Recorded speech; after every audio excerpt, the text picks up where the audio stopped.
Selamat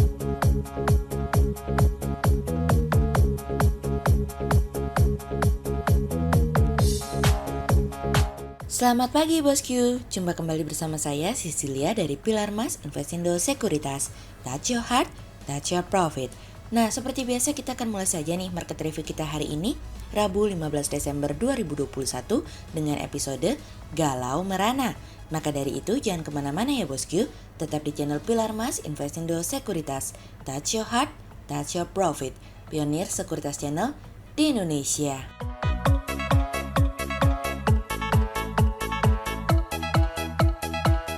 Seperti biasa kita akan mulai dari Global Economics Calendar. Ada berita dari US NFIB Small Business Optimism yang naik dari sebelumnya 98,2 menjadi 98,4.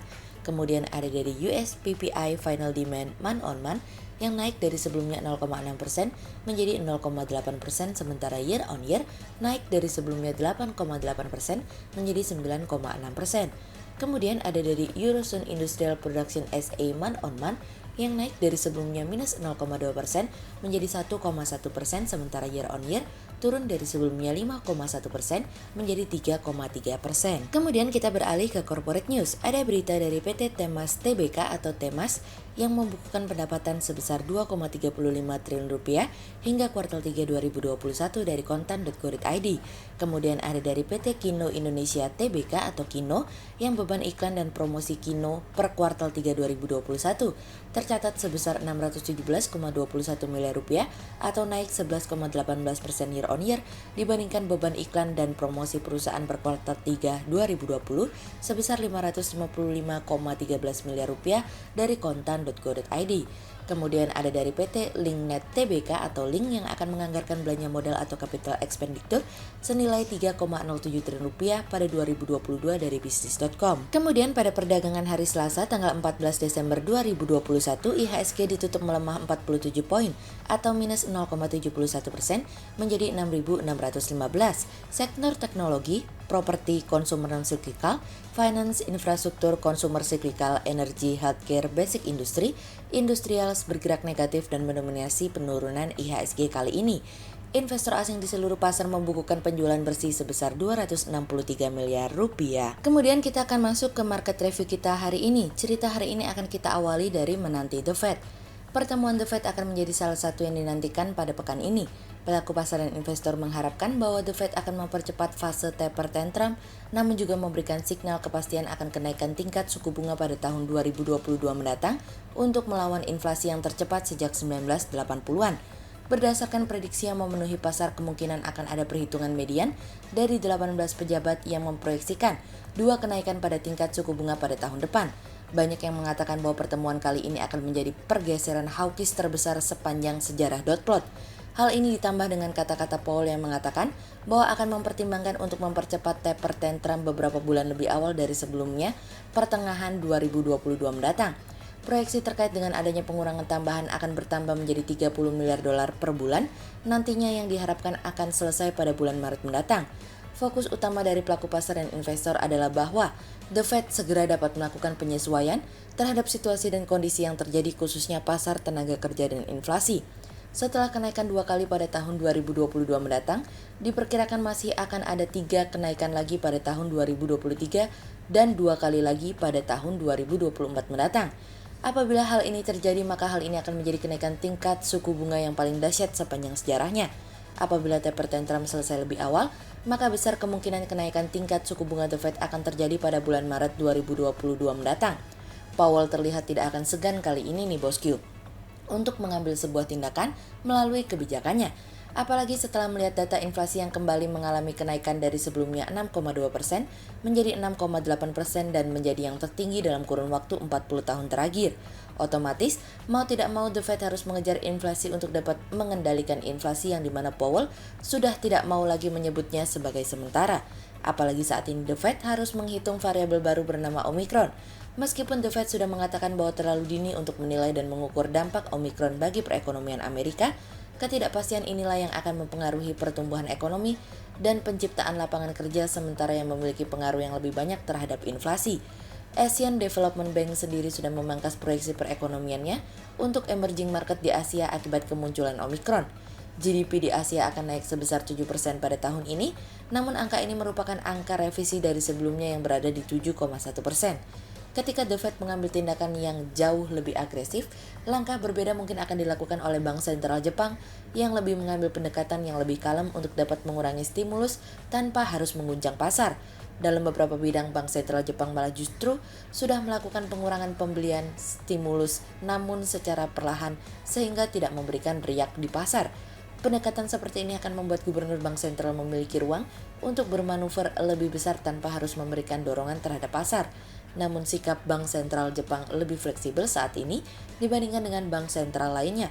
Mereka akan memberikan ruang untuk dapat meningkatkan pembelian obligasi kembali apabila memang diperlukan. Saat ini pasar tengah diuji terkait dengan inflasi yang tinggi, pengurangan likuiditas di pasar oleh bank sentral dan kemunculan Omicron akan menambah babak baru pemulihan ekonomi tahun depan. Imbal hasil US Treasury pun mulai terlihat flat sebagai bagian dari kebimbangan pelaku pasar dan investor terhadap pemulihan ekonomi di masa depan. Oleh sebab itu kami berharap flat curve ini tidak membebani keyakinan akan pemulihan perekonomian oleh pelaku pasar dan investor. Karena terlihat dengan jelas masih ada kebimbangan yang membuat pelaku pasar dan investor tidak yakin bahwa situasi dan kondisi pemulihan akan berjalan mulus sesuai dengan perkiraan. Kemudian selanjutnya datang dari rencana penuh harapan. Rencana pemerintah dalam mendorong hilirisasi industri sawit menjadi fokus para pelaku industri ke depan. Permintaan CPO yang dinilai masih tinggi tentu menjadi harapan bagi para pelaku usaha untuk dapat memanfaatkan momentum ekspor. Namun di lain sisi pemerintah saat ini berupaya untuk menghentikan ekspor minyak sawit mentah guna mendorong industri sawit dapat mengolah produk sawit dan menaikkan nilai tambah. Kami melihat ada peluang tekanan pada industri sawit dalam jangka pendek, di mana hilirisasi tentu membutuhkan belanja modal dan juga sumber daya manusia yang sesuai. Mengacu pada data dari Gapki, saat ini komposisi minyak sawit mentah untuk ekspor CPO sudah minim. Namun sebagian besar dari komposisi ekspor CPO tersebut masih dalam bentuk bahan setengah jadi sebesar 76%. Gapki mencatat, hingga September 2021, total produksi CPO dan CPKO mencapai 38,14 juta ton, tumbuh 1,11% dibandingkan dengan periode yang sama 2020 sebesar 37,72 juta ton. Dari jumlah tersebut, kontribusi ekspor mencapai 25,67 juta ton dengan hanya 2,2 juta ton saja yang masih dalam bentuk mentah. Sementara itu dari total produksi sepanjang tahun lalu, sebesar 51,5 juta ton, 34 juta diantaranya mengalir ke pasar ekspor dan hanya 7 juta ton yang tercatat dalam bentuk mentah. Sehingga jika didorong pemerintah adalah ekspor dalam bentuk produk hilir kelapa sawit, maka perlu upaya dan waktu yang tidak sebentar untuk mencapainya. Sementara itu produksi CPO pada tahun ini ditarget 53,07 juta ton, tumbuh 3,04% dari capaian tahun lalu 51,5 juta ton. Adapun pada tahun depan Dewan Minyak Sawit Indonesia atau DMSI memproyeksi pertumbuhan produksi mencapai 3,07% atau menjadi 54,7 juta ton. Sehingga berdasarkan technical analisa kami melihat saat ini IHSG memiliki peluang bergerak melemah dan ditradingkan pada level 6.533 hingga 6.670. Hati-hati karena kebimbangan akan mulai terlihat di pasar. Berikut stock watch pilar emas hari ini ya bosku. Yang pertama ada dari INKP, kemudian yang kedua ada dari ACES, dan yang ketiga ada dari ITMG. Berikut dua saham yang kami analisa hari ini ya bosku. Yang pertama ada dari Meta atau PT Nusantara Infrastruktur Tbk yang mencatatkan pendapatan dan penjualan operasional sebesar 466 miliar rupiah hingga kuartal 3 2021. Tumbuhnya pendapatan dan penjualan sebesar 25% hingga kuartal 3 2021 belum mampu memberikan peningkatan pada kinerja laba bersih, di mana laba periode berjalan yang dapat diatribusikan kepada pemilik entitas induk turun 77,7% menjadi 12,55 miliar rupiah jika dibandingkan laba bersih Nusantara Infrastruktur di 9 bulan pertama tahun 2020 masih sebesar 56,28 miliar rupiah, sehingga berdasarkan technical analisa dalam tren pada jangka waktu short term berpotensi untuk bearish dengan target 105 dan tingkat probabilitas sebesar 62%.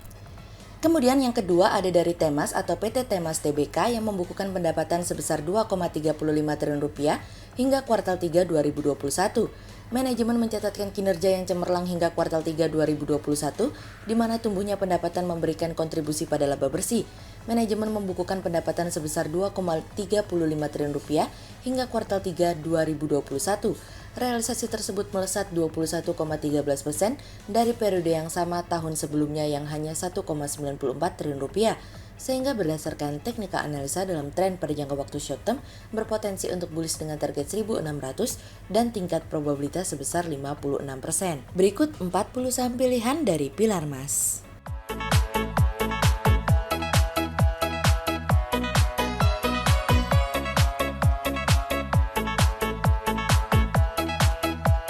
Sekian untuk review market kita kali ini ya bosku. Untuk info lebih lengkapnya bosku bisa download PDF dengan klik link di bawah video ini atau bisa juga langsung akses ke website kami di www.pilarmas-investindo.co.id. Dan jangan lupa untuk selalu jaga kesehatan buat para bosku ya. Kita akan bertemu lagi besok pagi untuk market review yang berikutnya. Jadi jangan lupa like, subscribe, dan tonton terus channel Pilar Mas Investindo Sekuritas. Touch your heart, touch your profit. Pionir Sekuritas Channel di Indonesia.